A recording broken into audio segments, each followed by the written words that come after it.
Берега Владикавказа соединяют 9 мостов. В скором времени их число увеличится на 2, один из которых будет пролегать здесь, от улицы Гадиева до Павленко. Проект нового автомобильного моста полностью готов. Его строительство планируют начать уже в следующем году. Один из старейших объектов Владикавказа, чугунный мост, перегружен. Он не справляется с большим количеством транспорта. Стоимость строительства в ценах 2011 года 340 миллионов. Но если перевести его в цены на 2014-2016 годы, это где-то 450 миллионов. Так что вот такие планы есть в городской администрации на строительство. Мост необходим, очень остро необходим, потому что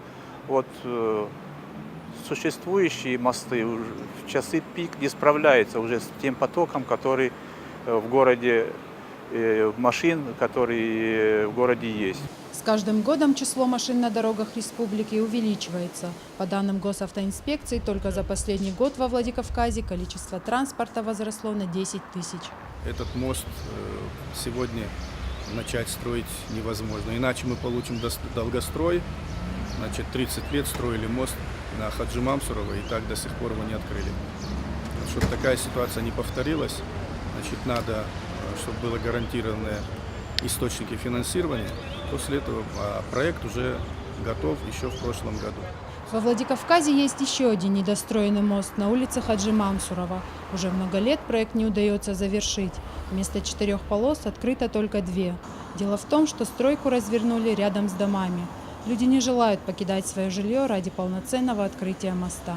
Столько лет нас сносят, и вот уже почти половина снесли.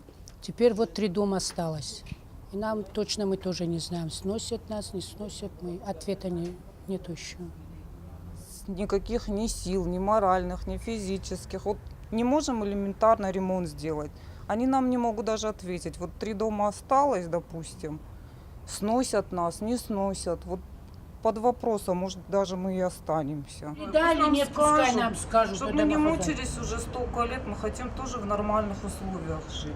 Так как бы. В Комитете дорожного хозяйства республики говорят, что из-за сложившейся ситуации строительство может затянуться на неопределенный срок. В то время как Дорожный комитет воюет с горожанами, во Владикавказе готовится проект по строительству нового объекта. Это автомобильный мост через реку Терек. Он должен пролегать от Губкаева до улицы 50 лет октября. Рая Дзантьева, Ацамаз Шипшев, Артем Балатаев, Осетия ТВ.